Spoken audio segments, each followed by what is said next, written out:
So this was planned as a test. I am doing live stream stuff, trying to get my lighting and crap and make sure everything. How is the sound? What is the sound like on your guys' end? Can you hear me clearly? Does it sound bad? I'm just curious here. It works. Hey, Jenny, what's going on? Sitting in your car driving? Dude, like, don't wreck yourself, right? All right, cool. Sounds good. Does it sound like pretty much how my normal videos sound? Because I don't, what I'm doing here is I'm just using the microphone off from my phone. I don't have my normal like shotgun mic and all that jazz hooked up. So it's a little hot and clipping slightly. You're in your car driving, so you're probably using the wireless service over like antennas and stuff as opposed to Wi-Fi, I would assume. So how is everybody else okay? Anybody else clipping or anything? Hisses, more or less? Yeah, cool. Oh, you're in a parking lot. All right, sweet, dude. That sounds awesome. All right, cool. So I got 9 people on here. Woo! That's my coffee cup. All right, so what about all the other stuff? So who all's on? Let's do a hashtag what up or something on there, so I can see who all's here. What's up, Kazimo? 437. Oh, okay. All right, cool. What's up, Theron Stormwind? Oh, dude, what up, man? I recognize you you leave comments and stuff on my videos. Thanks a lot. I appreciate that. What's up, Josh? What's going on, man? So Josh is my new moderator on my Discord server. Thanks, Josh, for filling that role. We've had lots of people on there causing havoc. No, not really. Cool. Thanks, SRD, second-rate DMs. Oh.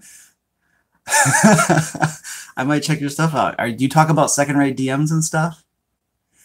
What's up, Matthew?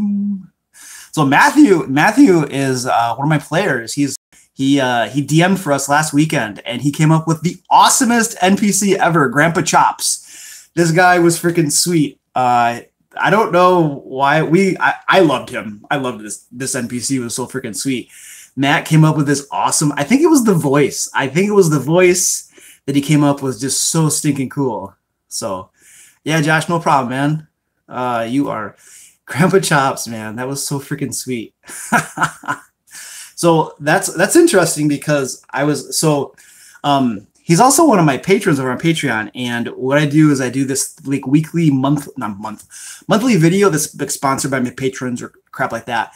And his idea for this next month's video is making memorable NPCs, or what makes an NPC good, or something like that. And so what I did is, we're not voice actors. No, we're not. I went over to like the RPG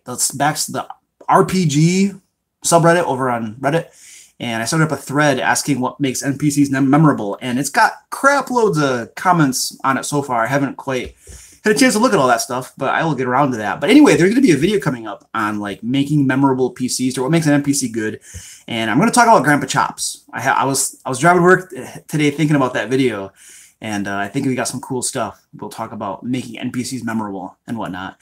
I think voices help, but I don't know. We'll talk about that. So, all right. Anybody got? So I mean, we're doing like, this is just a live stream test, but I got like 12 people on here, so we can just talk stuff if you guys want to as well. I didn't think anybody would show up, but you guys that's cool.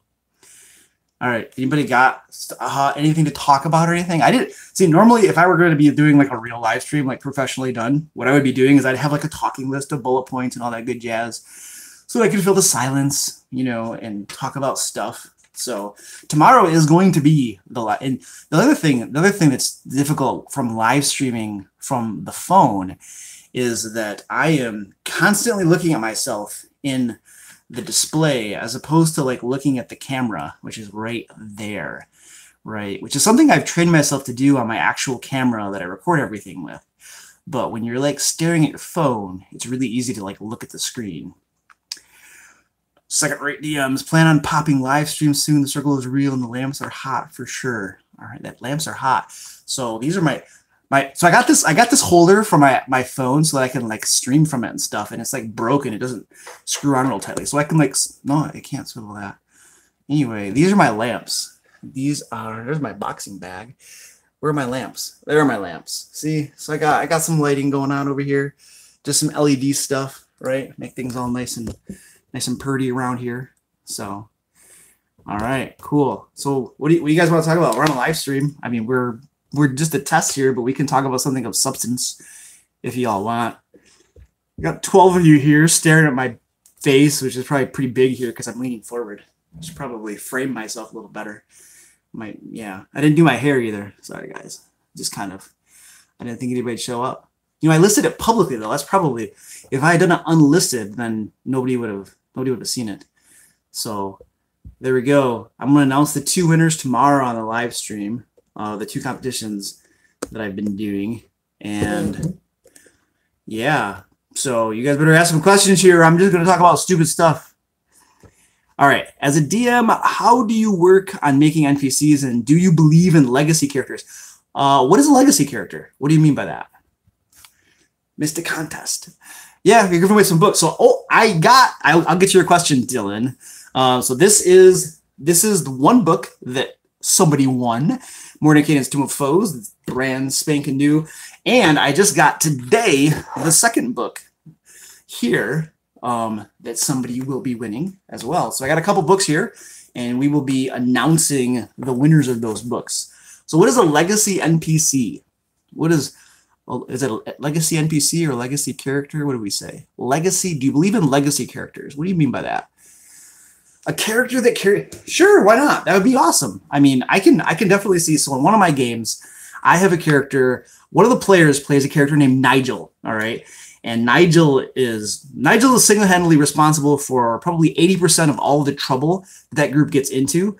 But he's also a pretty good character. So I could definitely see Nigel coming into other campaigns and stuff. You know, so I don't think there'd be a problem with that. How do I make NPCs? So usually, I mean, you gotta have a description, right? I like to have a description of what he looks like. And we're probably talking about memorable NPCs or important NPCs.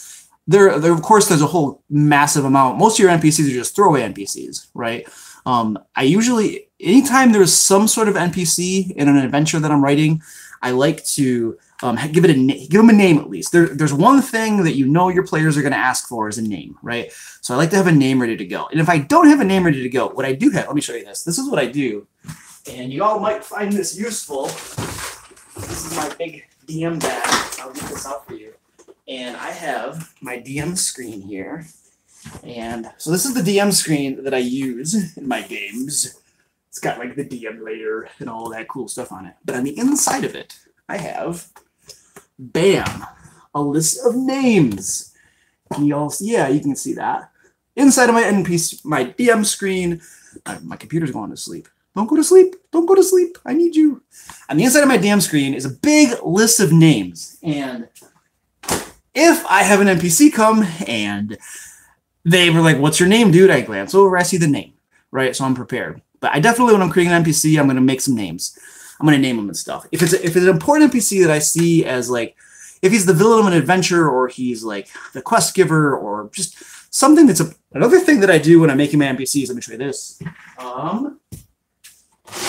So this is, I'm like scatterbrained too. I'm not like finishing my thoughts and sentences properly. But when I make NPCs, so this is my magical box right here. This box contains cards with monsters on them. So let me find an example of this. One side of the card has a picture of the monster so I can show it to my players. And the other side of the card has all the stats. And so when I'm running a monster in combat, I'm sitting here reading the stats as I'm deciding what he's going to do. And the players are seeing the monster. I can also array these all in front of me. I used to flip back and forth through pages in the monster manual. It was horrible. And that was a tangent for you. Welcome to a live stream and Luke not editing videos. Anyway, what I was getting at is when I'm doing an NPC, if it's a really important NPC that I view as like reoccurring or something, then I will create these little, I'm just plagiarizing from Google, right? I'm grabbing some images and putting them on a card, right? But on the back side here, I don't know if we can kind of see this a little bit, and this might be backwards to you. It's backwards to me. It might be the right way for you guys, but I describe, I'm going to have to refer to a second card. Is this a Lamilty guy? This is a Waterdeep guy. I'm gonna refer to my card here. There we go.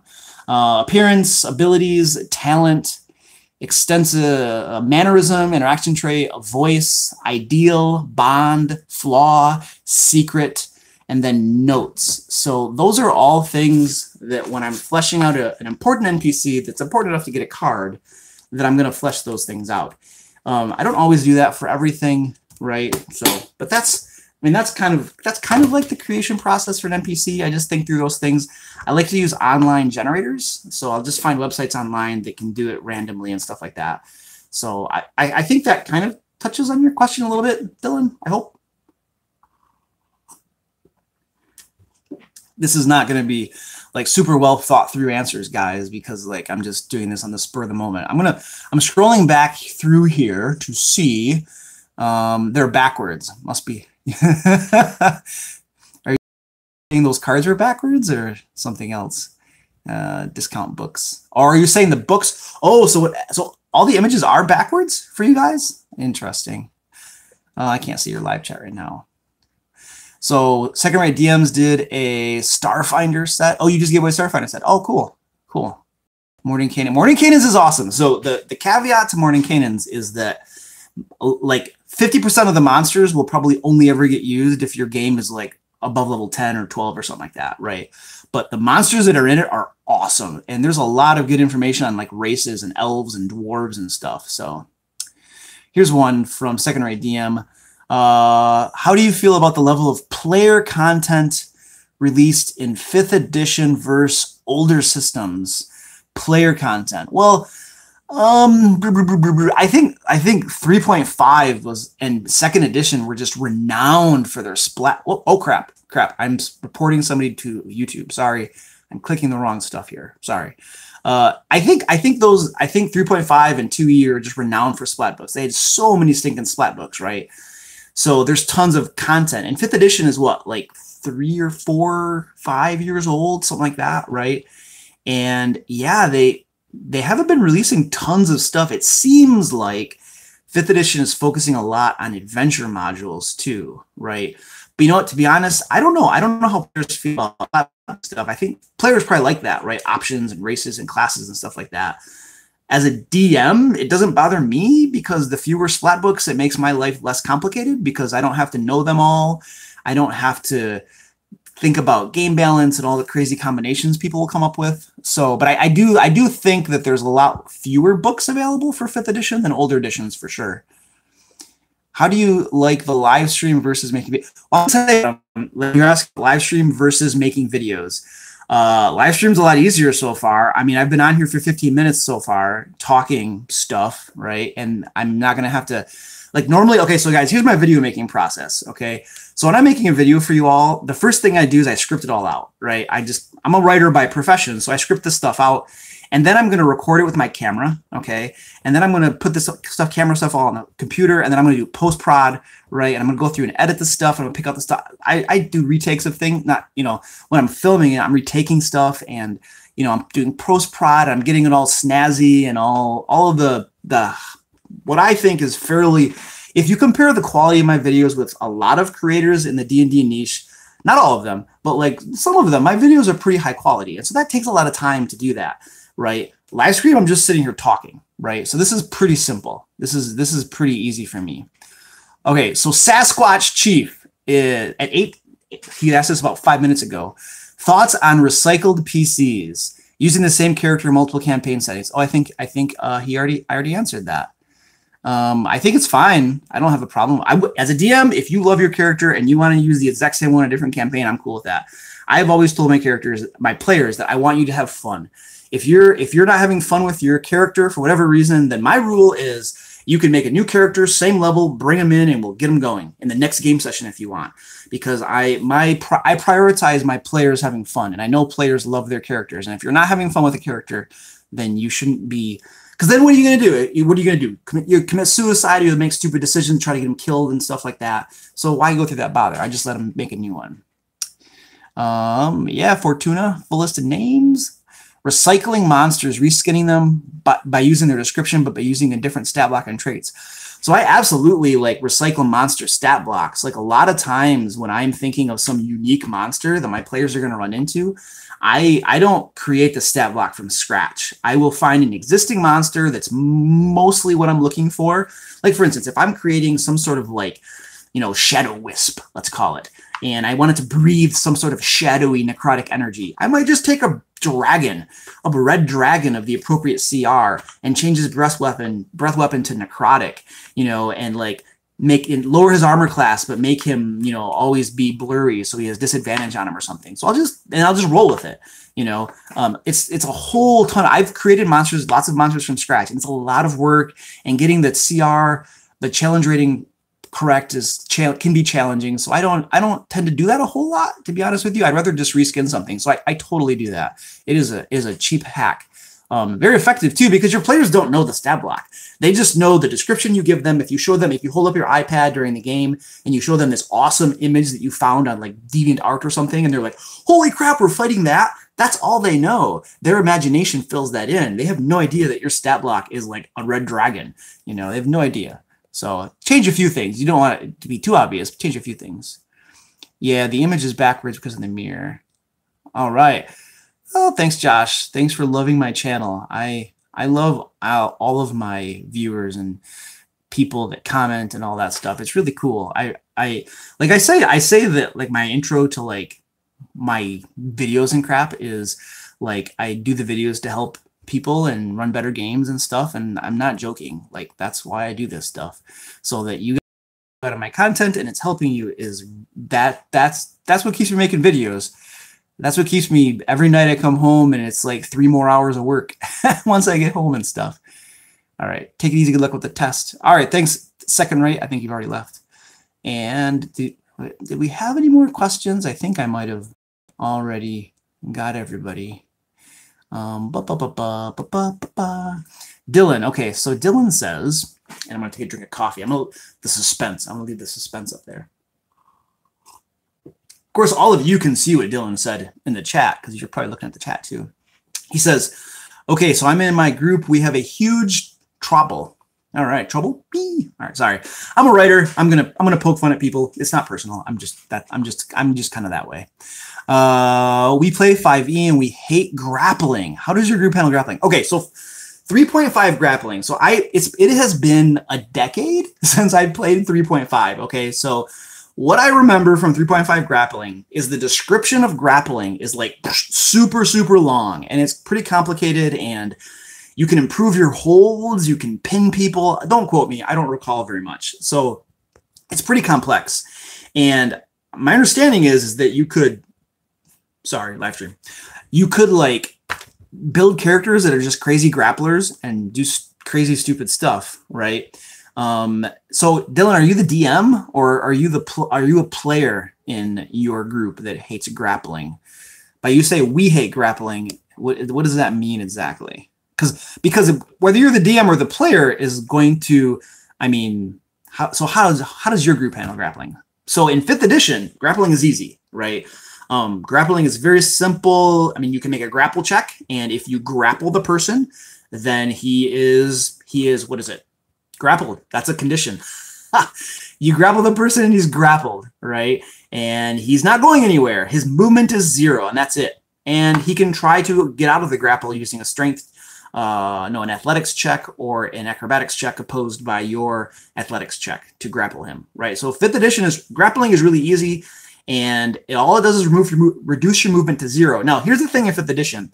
Grappling in and of itself is not super powerful because all it does is reduce an enemy's movement to 0, right? Unless you grapple a flying creature, and if his movement goes to 0, then he plummets to the ground. So that might be useful, right? But the big thing in 5th edition that grappling comes in handy is if you are, and these are, if you're ever going against a big bad boss, okay, here's an awesome technique. Get your barbarian, right?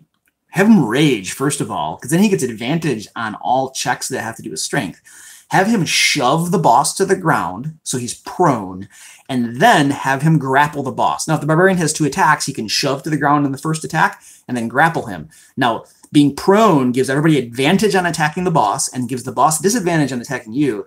And if you grapple him, his movement is 0. And in 5th edition, you have to use half of your movement to stand up, right? So you shove him prone, you grapple him, he's not going anywhere. And then you beat the crap out of that boss, which is why I've mentioned in several of my videos that if you have solo boss fights, they can become very easy for your players.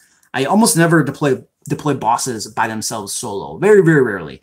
They always have minions or cronies. Minions is actually a thing from 4th edition that I kind of like, but I'm not using it in that. They always have people along with them. You never have just one big boss. Usually those fights aren't super interesting. All right, Cosimo, thanks a lot. Take you off. Yeah. Woo. In this specific group, I'm the player, but our DM struggles with it. I mean, do you all not like grappling? Like, you said we don't like grappling, so does your DM not like, I mean, it sounds like your DM struggles with it, so he doesn't like it, right? But what about you? Like any other players, are you all cool with grappling? Do you like it? And is it just your DM that struggles with it? Because here's the thing, if you all don't like grappling, and as a consensus, most of the players, you can all reach an agreement that we don't like grappling, then you could just throw it out. Like if your DM struggles with it, it sounds like he's probably going to be happy getting rid of it. Or you can just simplify it or something and just house rule it or something, you know. But yeah, the 3.5 grappling rules are pretty complex, I think. So how did D&D? Excellent. More live D&D 5e. Yeah. You know, it's interesting. I was having a conversation with, bye Jenny, are you taking off? Is that what the later was all about? If so, I'll see you tomorrow and stuff, and over in Discord, all of that. So what was I saying? I was having a conversation with my buddy at work today about my videos and crap, and most of the stuff I talk about it's just Dungeons and Dragons in general, and it's also probably applicable to lots of RPGs.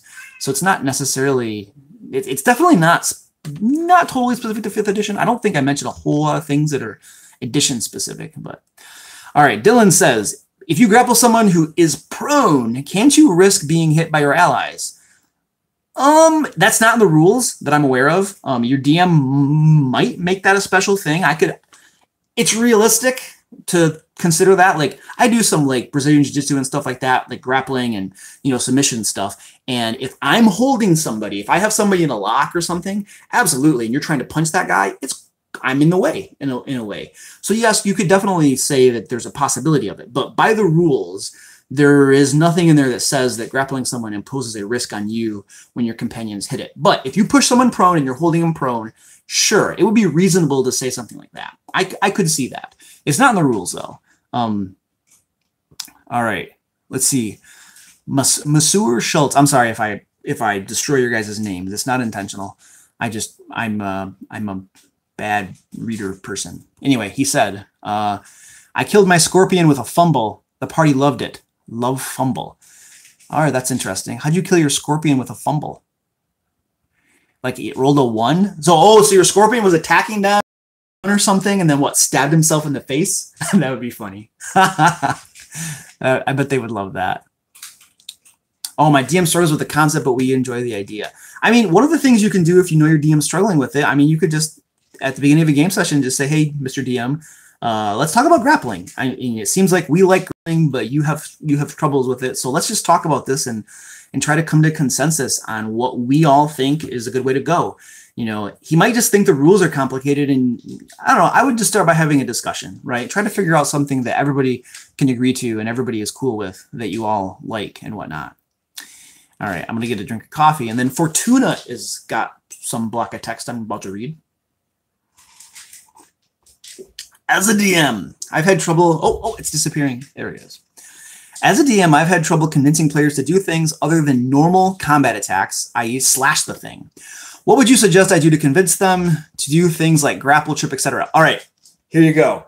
The best thing you can do to convince them to do this stuff is to have your monsters do it and do it successfully and show them how valuable it can be. That is hands down the best way to do it. And this is vice versa too. A lot of the tactical stuff that I learned in my games, a lot of the good spells that I learned, it's because my players use them on me. Like animate objects in 5th edition, holy crap, one of the awesomest spells ever.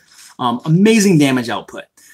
So if you wanted to convince your players to do something, well, here's the thing. first of all, I would say that you should always, I always try to have the attitude that my players, they can do whatever they want, right? I don't want them to necessarily do stuff that they don't want to, but if the idea that you're getting at is that you want to show them the value of it so that they understand how tactically it can help them, then I would say have your enemies do it. And I would even do stuff. A lot of times enemies are bad at athletics checks because they don't actually have skill points in it. It's just like their strength is a +4. So they have a +4 and they're not getting anywhere with a +4. Feel free to customize him a little bit. Let's just give him a special feat. You know, let's call him a grappler or something. And it doesn't have to be out of the player handbook. You're the DM, right? You can just give your monsters whatever. You can say that he has a +8 to, you know, shoving and grappling because he's some sort of special grappler. Have him have a bunch of tentacles and stuff, right? And he shoves something to the ground and he grapples it all up, and give him a big modifier, right? And show him how effective that can be. And then, because here's the thing, if you can get like your barbarian or fighter down prone, unable to move, and some little kobold, even if some little kobolds are like surrounding and pounding on him, right? And they're all getting advantage. Well, kobolds get pack tactics, so that doesn't actually help any. But anyway, if you can demonstrate it on them and show the enemies doing these things to them, then, and they can see the value in it and they can see how tactically it works really well, right? Then that can kind of show them that. So I would almost, instead of trying to convince them by speech or something, I would show them. I would just show them how awesome it can be, you know, and then they'll either decide to do it or they'll just be like, man, that's cool, but we'll just keep doing our normal attacks and stuff. How to D&D says, it's hard to set up live stream video and do it well, and you were doing great. Oh, thanks, dude. I appreciate it. So I think I'm just trying to keep talking, right? Instead of sitting here and be, oh, I got 1 like. Oh, somebody gave me a like. Thank you. I love likes. I love likes. So likes are awesome. Dylan, apologies if my messages come late. My phone is a little behind you, so the questions may seem out of hey, you're all cool, Dylan. Any engagement at all, I love this stuff, dude. You're totally cool. No apologies needed, man. Theron Stormwind, you mentioned that you sometimes use bosses solo. I do. What do you do if you were trying to have a solo boss? Okay, here's the thing. Solo bosses. The first thing, let me preface this a little bit. Most of my groups right now are above 10th level, and I just got done one group was all the way up to level 17. So some of this advice for 5th level and below, you kind of still have to have kids gloves in 5th edition, right? So this advice might not apply to lower levels, okay? But for certain, once you start to run at a little higher levels, 6, 8, 10 especially, the first thing you always want to do to a boss, and I don't care what the stat blocks say, legendary resistances. You gotta have legendary resistances if you're doing a solo boss fight.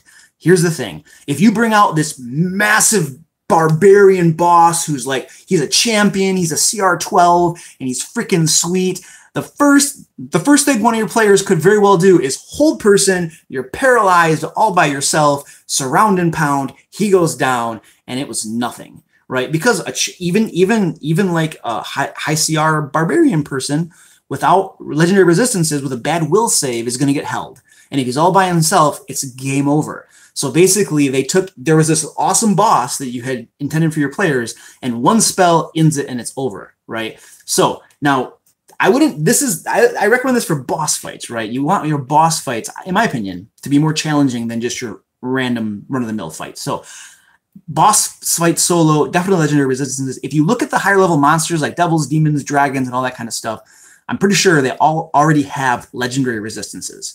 That comes out of the gate. But if I were gonna take a Merilith, I had a Merilith boss once. Meriliths do not have legendary resistances in their stat blocks. I gave it legendary resistances because I know the very first thing that one of my players is going to do is they're going to cast Banishment on the Merilith, and they're just going to concentrate on it, and then she is banished back to, where do they come from? Night Hells? No, Abyss. And that's it. Game over. Boss has been permanently banished, and it's all over. But with legendary resistances, you can work with stuff. So that's the first thing that I recommend. Legendary resistances. And let me get a drink here. The second thing you got to work with solo boss fights is action economy. Action economy is huge. When you have 5 players, I'm going to assume 5 players because I have 5 players. So most of my examples are going to involve 5 players. When you have 5 players and they all get, at higher levels, they're getting probably 2 attacks each. Wizards and stuff, right? They cast a spell, whatever. But sorcerers are twinning spells and doing all this crazy crap. So When you have 5 players and they're getting 2 attacks each, let's just say for kicks, right? And you have 1 boss, that's 10 actions on a boss's 1 action. Well, at that, most bosses you would pull out probably have multi-attacks. So they get like, what, 2, maybe 3 attacks, right? Action economy is going to destroy your boss, no matter how many hit points he has, right? So the first thing you got to do is you got to balance the action economy some. And the way that 5th edition does this is by legendary actions and by lair actions. So the higher level monsters, you look at dragons and the archdevils and all that kind of stuff, they all have these. They all have legendary actions and they have lair actions. And what that does is it does 2 things. First of all, it levels out the action economy, which is massively important to keep things level. The second thing it does to make things a lot more interesting is it gives that boss actions throughout that turn of combat. So a couple of your players go, then the boss goes. 1 player goes, the boss goes again. And so the boss is constantly doing things. And this helps keep the pacing and all that kind of stuff going. Well, my phone is beeping at me. Oh, I don't think I turned it into do not disturb mode. That was a bad idea. I'm supposed to do that during a live stream. I actually took notes. So before going live, I watched a tutorial on YouTube about how to do live streams. I took notes, and the very first thing on my note is airplane mode or do not disturb mode, and I failed on the very first thing I wrote down. So there you go, lesson learned. Maybe I'll remember next time. So those are tips on boss fights. Terrain. I mean, terrain is important for any fight, but I think for a boss fight, terrain is going to make it more interesting. It gives your players options, things they can do, hide behind, holes in the ground, furniture, anything like this is going to make things more interesting. Minions, not necessarily like 4th edition minions, but no, the question was specifically about solo boss fights. All right, so we can't assume minions. So I think those are the big things for solo boss fights, definitely. Those are the big things I would keep in mind. Here is a Dungeon Master hack that I wouldn't tell your players about, but extending hit points is a thing. If you're going to have a massive boss fight that's supposed to be climatic and all of this kind of stuff, and your paladin decides he hits twice and he does a smite on both of them, and they're both 5th level smites, and he deals well over 100 points of damage, and the boss has already taken damage, and your boss, by the book, is down in 1 round. Now, people have different opinions on this, and you can do it how you want, but in my opinion, that's disappointing. I've had it happen a couple times where I've played it by the book and players have downed the boss super, super quick, and they've said outright that was disappointing. They wanted it to go on farther or longer. So extending hit points is a thing. But let's see what other chat we got going on here, because I think other people are asking questions. But those are my top tips, Theron. So I hope that's helpful. That's probably a video. That's a future video, because I don't know how much replay live streams get. I'll have to retitle this. I titled this live stream test, and apparently we decided to talk about D&D crap. So I'm going to have to get more coffee, too, in a second. All right. So Dylan says context. I don't know. How to D&D. I know you talk about gaming in a general manner, not just D&D 5e. Yeah, I always think D&D, and I play 5e, but I think most of my videos are pretty generic, yeah. We write weird stuff. I'm going to have to, not pronounce your full name, buddy, because I try to keep this family friendly. But yeah, what up, dude? What's up, John? How's it going, man? I'll be on tomorrow, too. Monsieur. 3-point scorpion got a fumble. Fell through the wall and caused a cave-in. Oh, that's cool. Masus Senior. Masa. I'm sorry, buddy. Oh, I got you. You ran it together. I'm sorry. I'm not good at names. Maddie thing says, my group faced a giant constrictor snake and it grapples the ranger and kept him out of the fight, and it downed him. Sweet. I guess that's a good way to show them grappling. Yeah, absolutely. I love dropping PCs to 0 in 5th edition. I love doing it because it creates such like a reaction and tension among the players, and they're like, oh crap.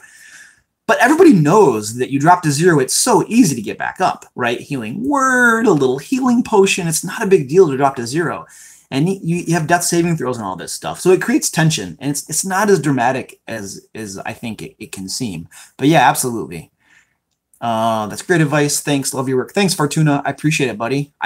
Fortuna, by the way, I love all of your long comments. You have a lot of good information in your head, dude. I love reading your stuff that you leave on my channel. So that's really cool. Thanks a lot, man. I appreciate that. Fortuna, by the way, if you aren't on my Discord server, you should join us, because one of the things my Discord server is all about other people helping other people's games and stuff and giving advice and all that kind of stuff.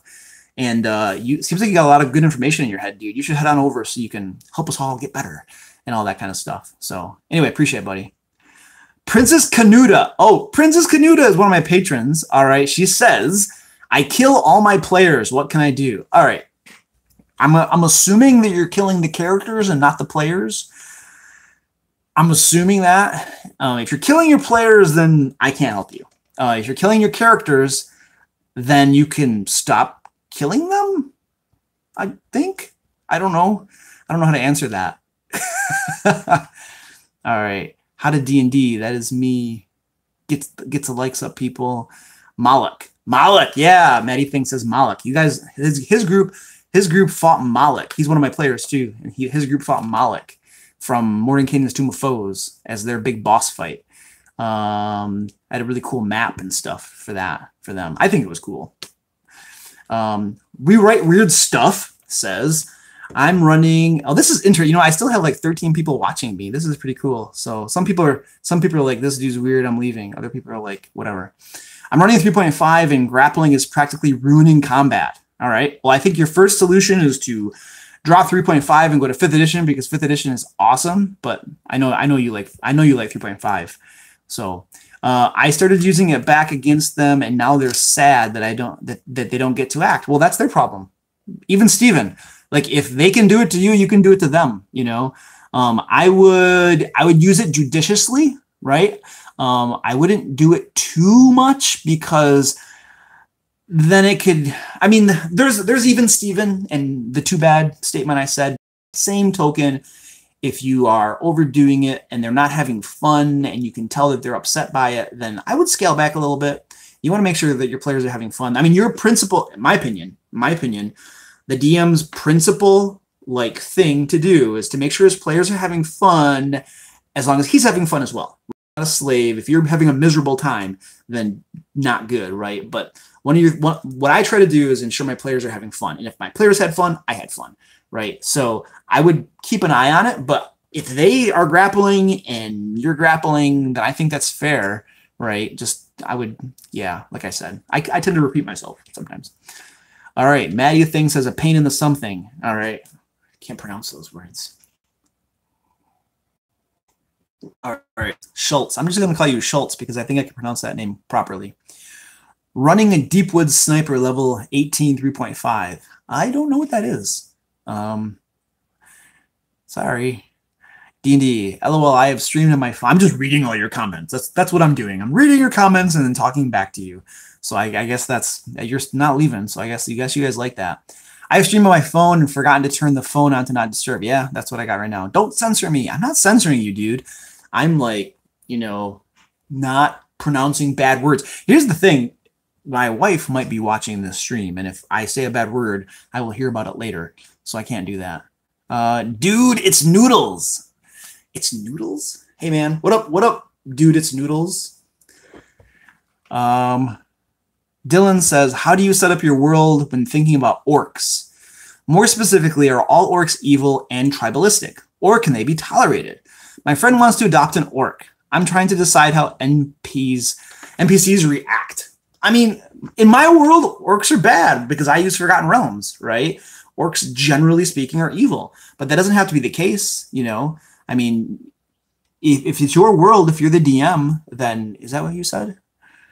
My friend wants to adopt an orc. I'm trying to decide how. Oh, it sounds like you're the DM. So, yeah, I mean, sure. I would say that if he wants to adopt an orc, he's got to get it young, right? Because before he's been like indoctrinated by orc society to be a brutal killer and stuff like that.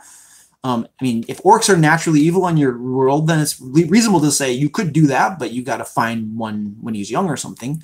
How would NPCs react? I don't know. Here's the thing. I mean, if half orcs are a thing in your game, then people are already probably kind of accustomed to having orcish type people with tusks and stuff. So they might be okay with it, especially if he's like, not killing people and he's acting kind of normally, and it depends. I mean, it depends on your setting and stuff. Like I know in the Forgotten Realms and like Waterdeep and stuff, they're pretty tolerant and they allow drow sometimes to walk around in their city, so it depends. I think it can be done for sure. I try my best not to say no to players' ideas like that, because if your player wants to adopt an orc, there's a chance that he's got a reason for it and he's excited about it. So I try to work with my players as much as possible to say yes to their ideas, in so much that it doesn't disrupt game balance. I'm a pretty big proponent of game balance. There's some things in the new Splat books that destroy. Well, I don't want to say destroy. That's hard. That's a harsh word, but like they disrupt game balance to some extent. There's one spell especially.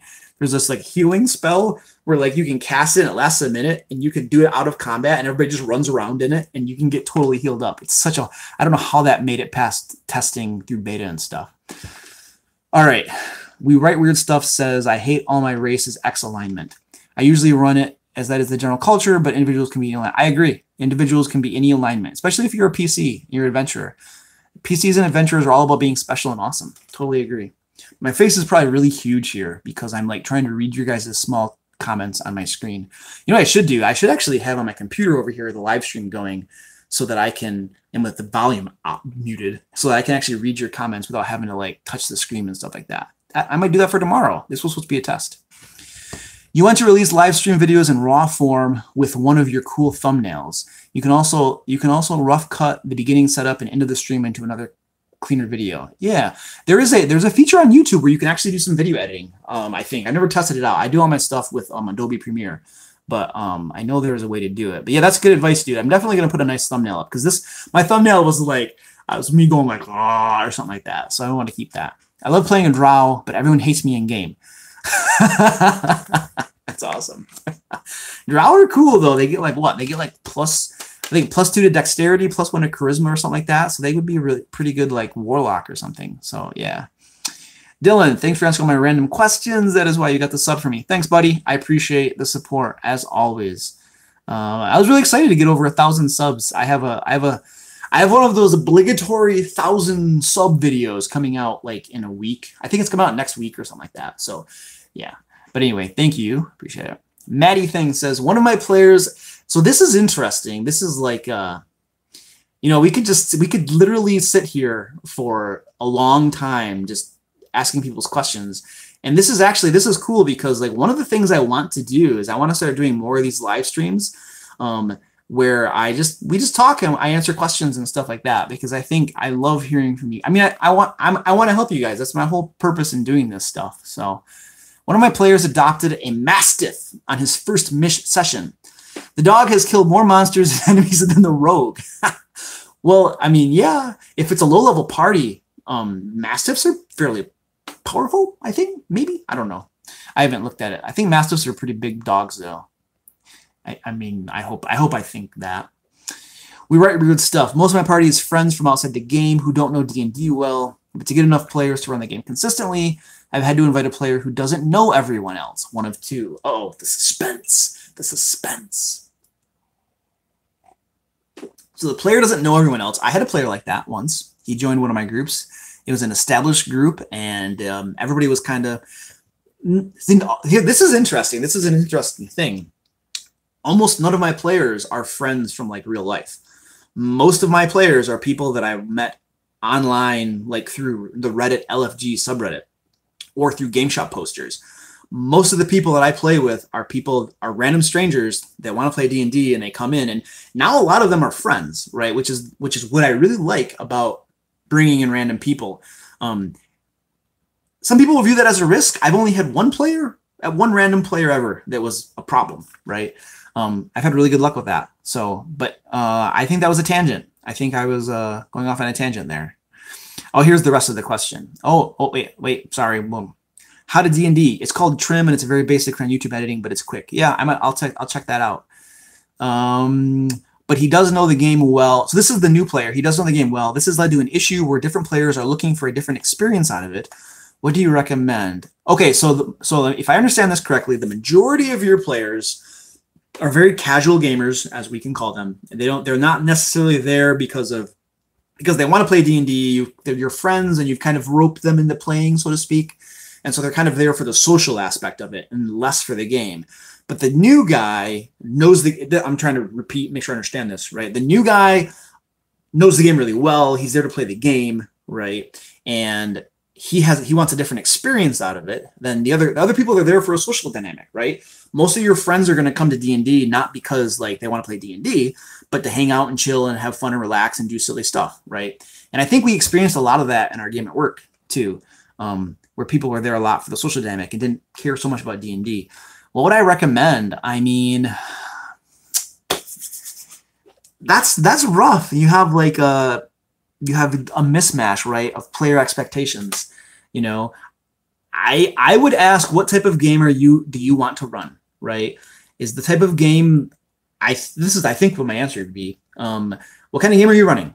Are you running the type of, I mean, let's just assume that your friend players are running a casual game and the new guy is running, he wants to run like a hardcore game, let's just say. I don't know. If you want to run that casual type of game and that's what you want to do, and your friend players, that's what they want to do as well, and the newer player has different expectations, then I would start by setting expectations with him, right? You could do it individually with him if you want. I mean, it would be a conversation, right? You say, hey, you know, these guys are all just casual gamers. They're here to relax and have fun and stuff. And I know you kind of like, you're a little more serious and stuff like that. It's totally cool. You know, I just want to let you know that in this group's a little bit more relaxed and laid back and stuff. So I would just have a conversation with him and just talk it through, you know, just so that he kind of knows what to expect. Because I think that as long as you set expectations and he kind of knows what's going on, you know what I mean, that might help a little bit. That's interesting. Oh, my cat just chimed in. He's sitting back here. Guapo. This is Guapo. This is what he's going to do. Until I pet him and give him attention, he will just sit down in the basement, grouching left and right. I don't know if that was helpful. We write weird stuff, but I think it's got to be a conversation at some point to just try to talk things through. If the expectations are misaligned and you can sense that the new player is a little bit like not quite liking how things are, if you don't somehow address that, and that's going to be by a conversation, then that could cause problems down the line. I like to head that kind of stuff off, you know, and just talk to people. I think talking to people solves talking to your players when there is a perceived issue solves 99% of all problems in D&D. Most of the stuff I go on Facebook and read where people are like, oh, what do I do? Is because they're not talking to people. They're not talking to their players, right? And so it causes problems when you don't talk to people. Let me see. Noodles, it's Noodles. What's the best way to find PCs if you are terrible with people and you live in a small town? Well, player characters, I would randomly generate. You can randomly generate player characters online. The player's handbook has character creation rules in it and stuff like that. If you're looking for players, however, see what I did there? I just made fun of you're saying PCs instead of players. Sorry, buddy. This is my personality. I'm kind of a goofball. If you're having trouble finding players and live in a small town, so that's a good question. I mean, obviously, everybody's going to say, talk to your friends, get your friends to play and stuff like that. You can always try. I always have, if there's a game shop in your town, you know, or somewhere close nearby, put up a flyer that says that you're playing D&D, looking for new players. You know, new players welcome. You don't have to have any experience sort of thing. You can always go to online playing. I've never played online before. I know. We Write Weird Stuff has played online before, and he had a pretty good experience with it. Shut up, Matt. There, my cat is going nuts over here. He wants to be on the video. I might pull him up on the video here in a second. If you're I live in a fairly decent sized town, so I don't have too much trouble finding players, you know, but I would go on Reddit, LFG, see what you can find, game shop posters, talk to your friends and stuff. I mean, it's rough. If you're in a small town, there's just gonna be so fewer people that actually do gaming, right, of that sort. But you might be able to drum up some interest or something in it. So I don't know if that advice is terribly helpful, man. I'm sorry if that's not helpful. This is the nature of like the live stream question thing, where I don't have time to actually, you know, think about it and research stuff. So Liam Burge. Yo, dude, can't stay for long. Question, though. All right, dude, I'll answer your question right now. What's the best way to start a character and stats in a more active roleplay way? Basically, PCs are struggling to create characters, and I want to help. So your players, what's the best way to start a character and stats in a more active roleplay way? They're struggling to create characters. I don't know what way they're struggling to create characters. Are they don't know what class they want to play, or they're struggling with the rules of actually physically creating a character? I think it's one of those two questions. I'll answer both of them just in case. If they don't know what character to play, then, and they're not sure what they like and stuff like that, I mean, gosh, I don't know if this is very roleplay, but you could just generate, like, let's say you have 5 players. You could generate 5 different PCs, right? A fighter, a barbarian, a rogue, a bard, and a wizard, and a cleric or something. And you could just, at level 1, and you could just pass them around. Each game session, somebody gets a different character, right? Maybe they find one they like, you know what I mean? And they're like, yeah, I want to play this or something. So this is just a thought I had off the top of my head. This could be totally bad idea. I have no idea. That's if they don't know that, if they're struggling with the game, if they're struggling with the rules. So I bring on new players like at high levels frequently, like level 12, level 17. I'll have a new player come on and he has no character and he doesn't even know 5th edition that well. And one of the things I'll do is I'll just be like, hey dude, what kind of character you want to play? Barbarian. All right. And then I farm that out to one of my other players and say, hey guys, you know, I don't have much time. Can one of you create a character for me? The thing was with my players, they love creating characters. So I'll get them to create characters for me to give to like other players that are coming on. You could have an actual, I mean, if they actually need help with the rules of creating characters, you can just get them all together for a session together and create characters together. You know, you can meet with them individually. I've met with people individually before to walk through character creation. So there are different ways. If they're struggling with rules mechanics of it, there are different ways you can go about doing it. If you're playing online, then it's probably a little harder, but you can do like live chat things over like Google Hangouts and stuff like that if you need to, maybe. I don't know. I think I answered a couple questions there. Thanks, Bromos, for the congrats on 1K comment. The phone and computer screen idea is very good for live streaming till you get a webcam. Yeah. You know, I had a yeah. So here's the thing. So I'm going to, how to D&D. I'm going to show you what I got here.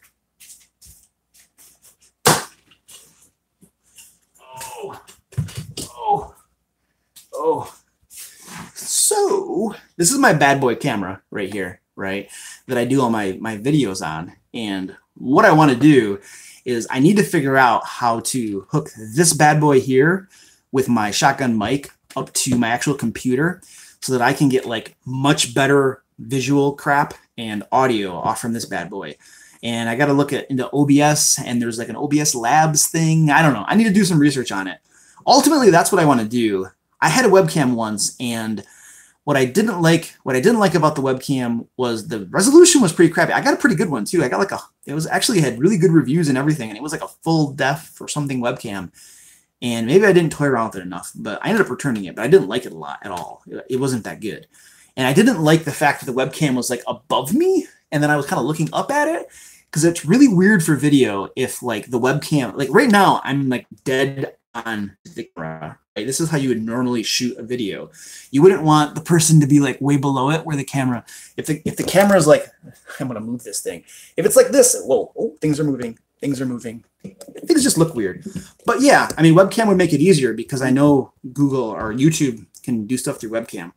But anyway, my plan is to figure out how to do live streams with my actual camera and rock and roll. Do you need a webcam? Shoot me an address on Discord and I'll get you one mailed to you. All right, dude.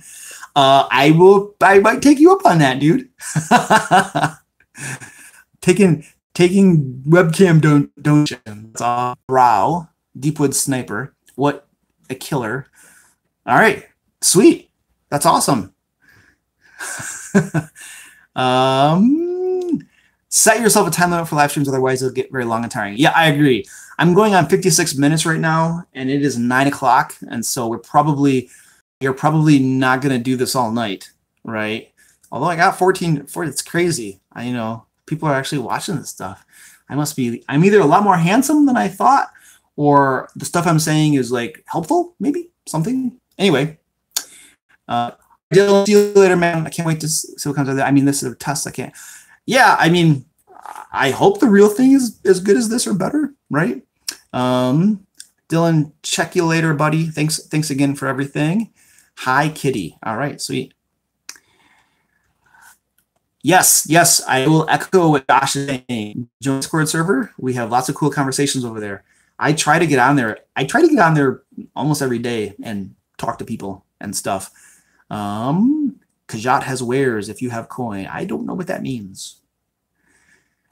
Session 0 social contract. Yes, absolutely. That's what I was. That absolutely gotta have those. This is interesting. I've never done a Session 0. True confessions of a DM. Oh my gosh, you're doing like a YouTube channel with DM advice and you've never done Session 0. Actually, I'll do a video on Session 0s, but I've never done one before. It's not been a problem, but it's preferable to do so. I would agree with that, even though I have never done that. I think it's a good idea.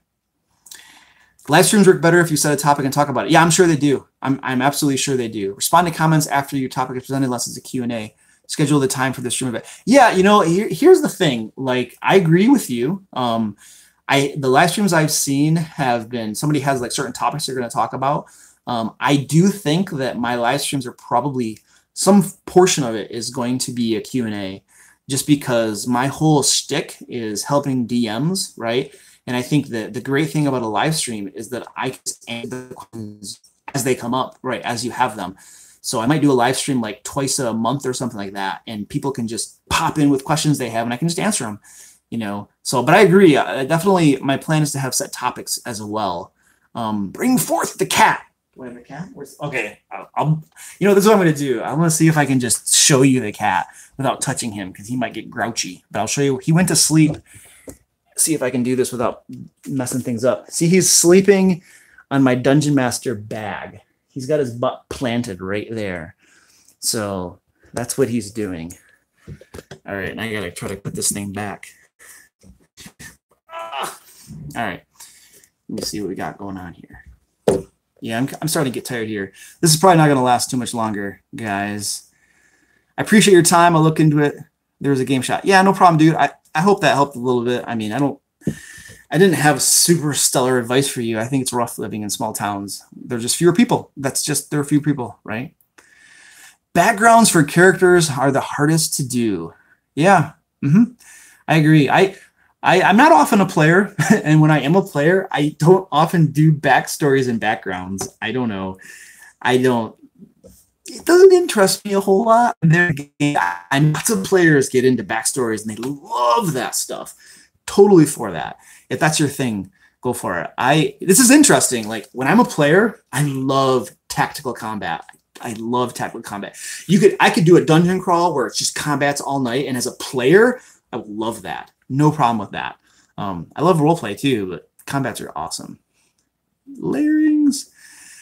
Click that like button, people, so Cosmo knows that live streaming will work for his channel. Yeah, dude, click the like button. If you are here, everybody hashtag click the like. Click the like. And then click the like. Let's see, we got 6 likes so far, and there are 11 people here. We can at least up to 11 if everybody clicks the like button. Oh, I could do these like weird shenanigans where, like, for every like I get, I'll stay on for like 5 more minutes or something like that. I'm not saying I'll do that, but like, I could do crazy stuff like that, you know. He's going to stay on until the viewers drop. Let's see how long we can keep this going. That's funny. I got 11. So when I mean, if I get boring and stuff, people will leave. You know, I could just like do stupid stuff. Hi, Fred W. How to D&D.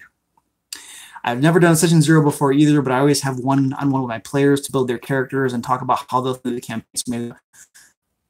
Yeah, I mean, that's a thing. That's definitely a thing. I think what a Session 0 establishes too is kind of like maybe the style of your game and your campaign. You know, like I might part of a Session 0 might be my explaining to my players that this is a total open sandbox and you can totally run into things that would kill you outright. So be careful.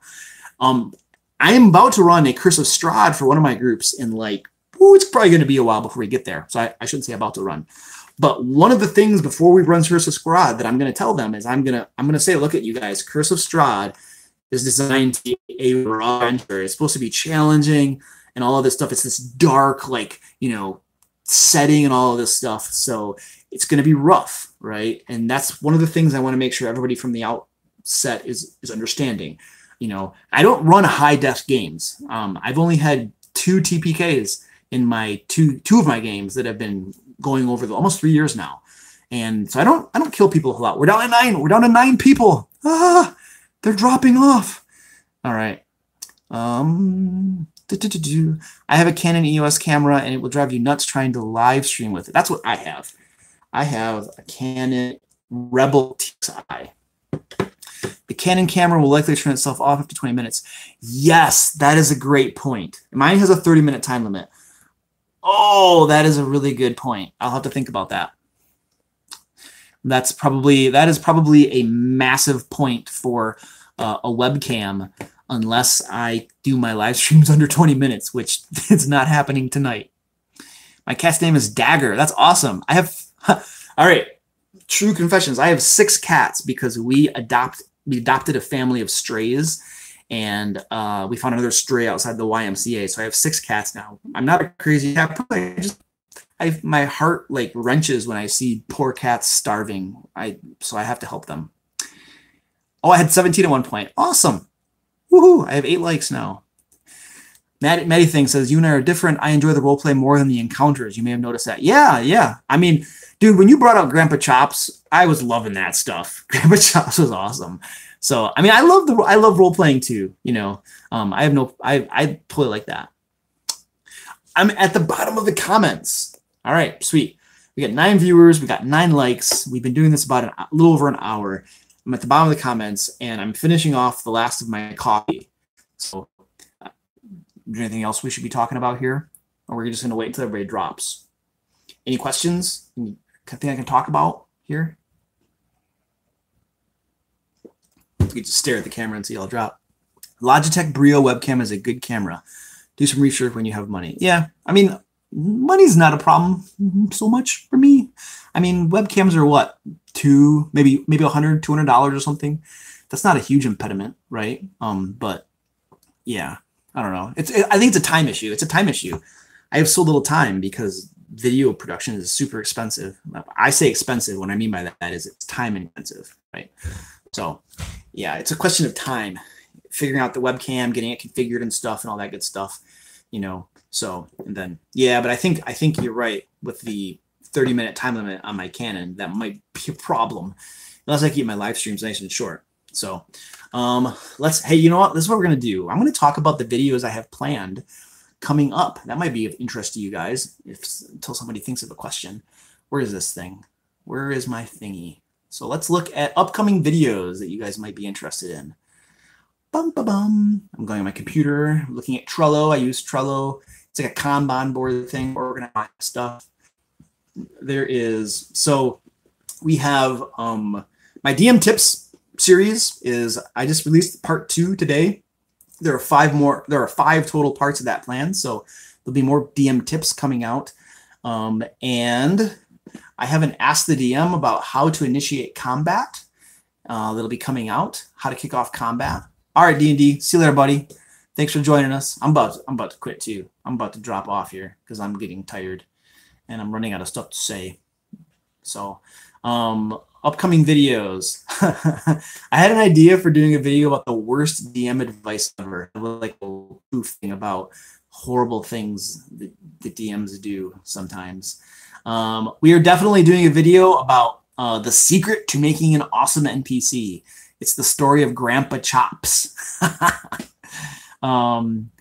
And then I have another Ask the DM thing about players who always roll high. I want to go over everything that is in my Dungeon Master bag at one point too, like all my cool gear and stuff like that. PAX Unplugged. Cool. I've never been to those things. I've only been to 2 conventions. They're both pretty small. Well, one is called Marmalade Dog that they do in Kalamazoo, Michigan. And the other was Grand Con, which is in Grand Rapids, Michigan. And those are the only 2 conventions I've ever been to. I have contemplated going to Gen Con and stuff, but I'll tell you what, the biggest thing that I don't like about that is like, I'm like a small town guy and stuff, and big cities and stuff are just a pain in the butt to me. And when you think of like the 100,000 people or something that go to Gen Con, and how crowded it is and the hotel problems and stuff. And I'm just like, oh, dude, that sounds like a pain in the butt. So I don't know that I would enjoy that a whole lot. Are the PAX things like as big and crowded and difficult to do as like the Gen Cons, or are those like a little bit smaller scale, so it's not such a logistical nightmare?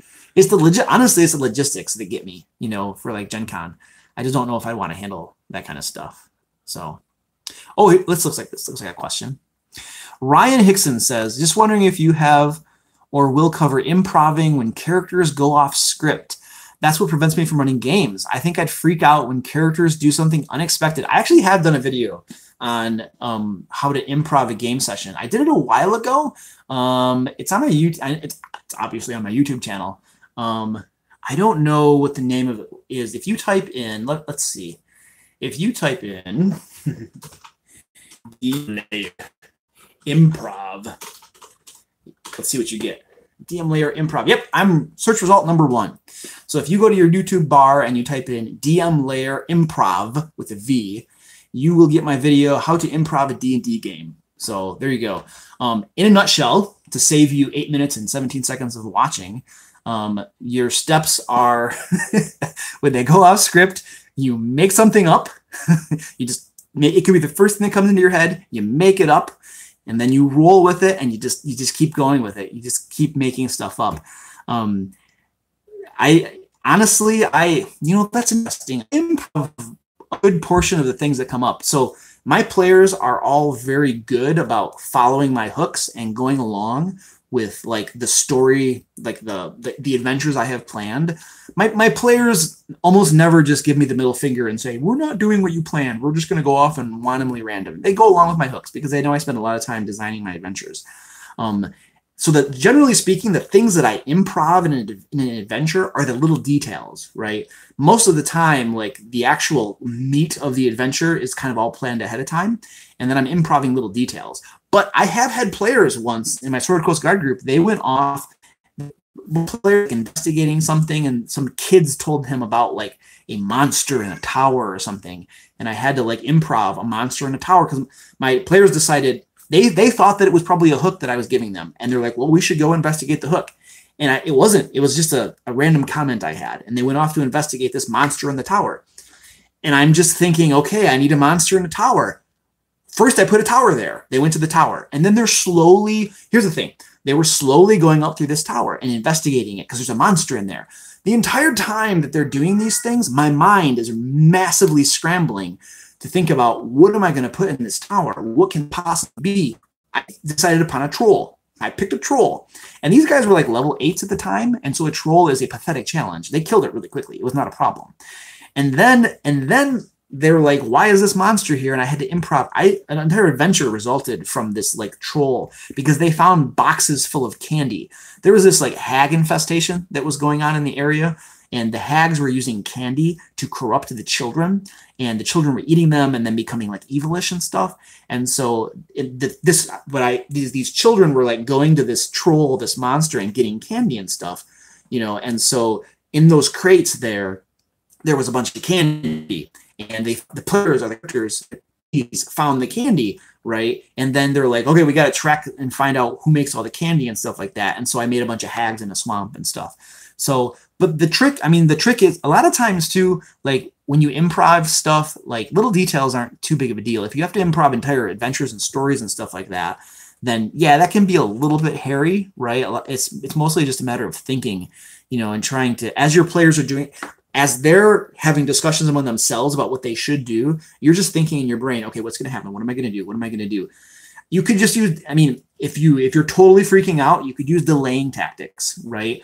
Have there be a random encounter. Just pull up a random encounter. I mean, at my table, it depends. I mean, it depends on the game you're running and what level you're at. You know, lower levels, combats go a lot faster. At higher levels, combats could take an hour or something at game time. You know, so if you need to delay a little bit because they went way off in a different direction, pull out a random encounter or something. You know, I think too, improv is a skill that you get better at as you use it. You know, so I wouldn't.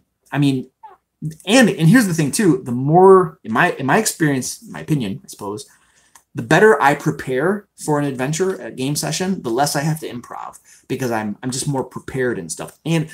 But to an extent, but you also want to more of the world that things take place in too, and it helps you improv as well, I think. But yeah, those are some advice and a story that you got on top of it. And we're up to 12 people watching, so we're not plummeting at this point. All right, so I hope that helps Ryan a little bit. Dude, you got to try running D&D, man. Don't let your fear of that stop you from running D&D. You know, I mean, if that's the thing that's holding you back, I would just find some players that want to run it and be totally comfortable telling them straight up at the beginning, you guys, I don't know how I am improvising, right? Do me a favor, and like, I prepared this story. Could you stick to it just to help me learn to DM, right? Until I get better at it. I don't think there's anything wrong with just leveling with your players and telling them straight up something, right? And people understand this stuff, you know what I mean? Your players are just excited to play the game, you know what I mean? If there's some element of the game that you kind of say is kind of off limits because you're not good at it or something, I think they'll understand as long as you give them a reason and stuff. And I don't think that's a problem. I would just level with them too, but I'd start playing, dude, because you're only gonna get better at it as you practice it, right? And DMing is so much fun. I love DMing so much. I get bored as a player. I get so bored as a player. Like, I'm just sitting there. I'm just like, oh, is it my turn yet? As a DM, I'm always playing, and it's so much fun. All right, so that's that question. I'm staying in a hostel, a short walk. It's in PA, Pennsylvania. A hostel. That sounds hostile. I just ran out of coffee. I have more coffee upstairs. PAX is a medium-sized con. All right, cool. And isn't there like a PAX East and a PAX West and stuff? So they have it on the different coasts and stuff like that. I like the medium-sized thing. I might check that stuff out. Improv is like dad's jokes, but with dice. DMing is a constant scramble to keep things fun, moving, interesting, and cohesive. Yeah, it is to a certain extent. I agree with you. There are a lot of times that I'm just, as my players are thinking and talking about stuff, I'm just thinking in my mind, what am I going to do? What am I going to do? What am I going to do? The trick, though, the big trick is to keep your poker face on the entire time, right?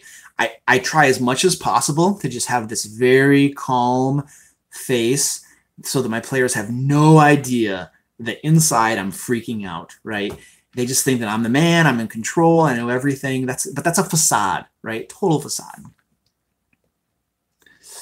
No problem, Ryan. I'm glad I can help, man. Everyone thinks they'll panic when it comes to improv, but it can be really fun if you let it happen and go with the flow. I agree. Dude, you guys, some of the best game sessions I have ever ran were improv. I remember for the game I run at work, I ran this one game. This is actually the games that this is the story I talk about in my improv video. But like what did they do? They went into a cave or something, and I had no idea it was in the cave, and I just made something up. I made there be like a giant in the cave, and the giant had like snow leopard pets and stuff, and they just had tons of fun with this guy.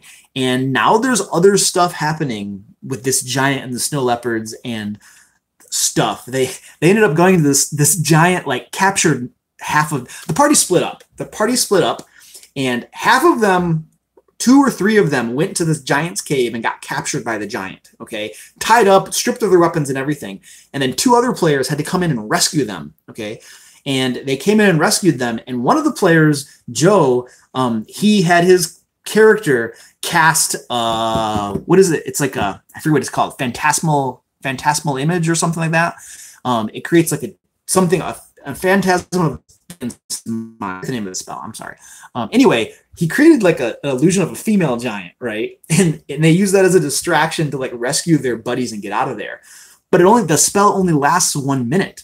And so once they had booked out of there, it disappeared. And so now the giant is sending his like ogre lackeys searching for the characters because he wants to get his lady friend back.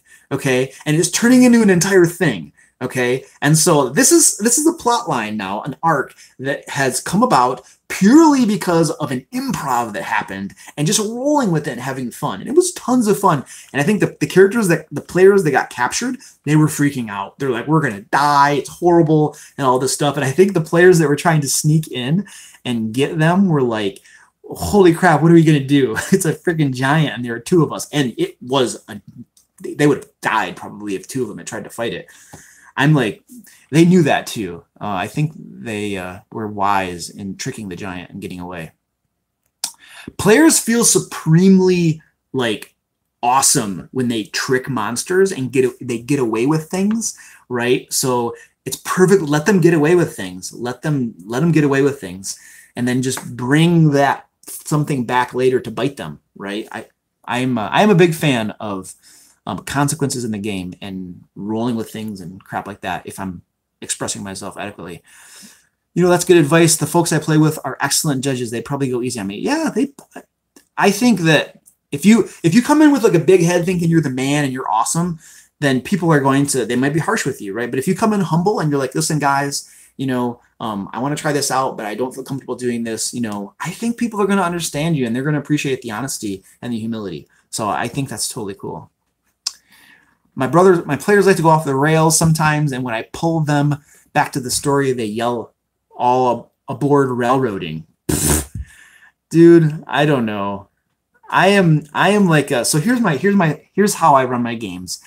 Like there is an adventure that I have planned, right? And it's a situation, right? Something is happening and the players need to overcome whatever it is.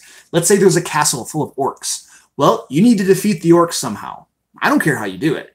You might go in there through the front gates and slaughter them all. You might go in there and kill the general, right? And kill the lieutenants and freak them all out and make them disperse. I don't really care how you overcome the situation. You can take any approach to it you want, right? That's kind of how I run my games, right? There isn't only one way to accomplish your objective, right? However, you know, if I have an adventure that I spend a lot of time planning and you guys want to go off and do random stuff, I will indulge you for a session or two and give you random stuff. But at some point, I'm probably not going to, I might enjoy it. I might enjoy that style of play. I don't know. But I might also just say, hey guys, we need to bring this back in because like if I'm not enjoying it, then if you're not enjoying running something as a DM and there's probably a conversation that needs to be had or something. I don't know. There we go.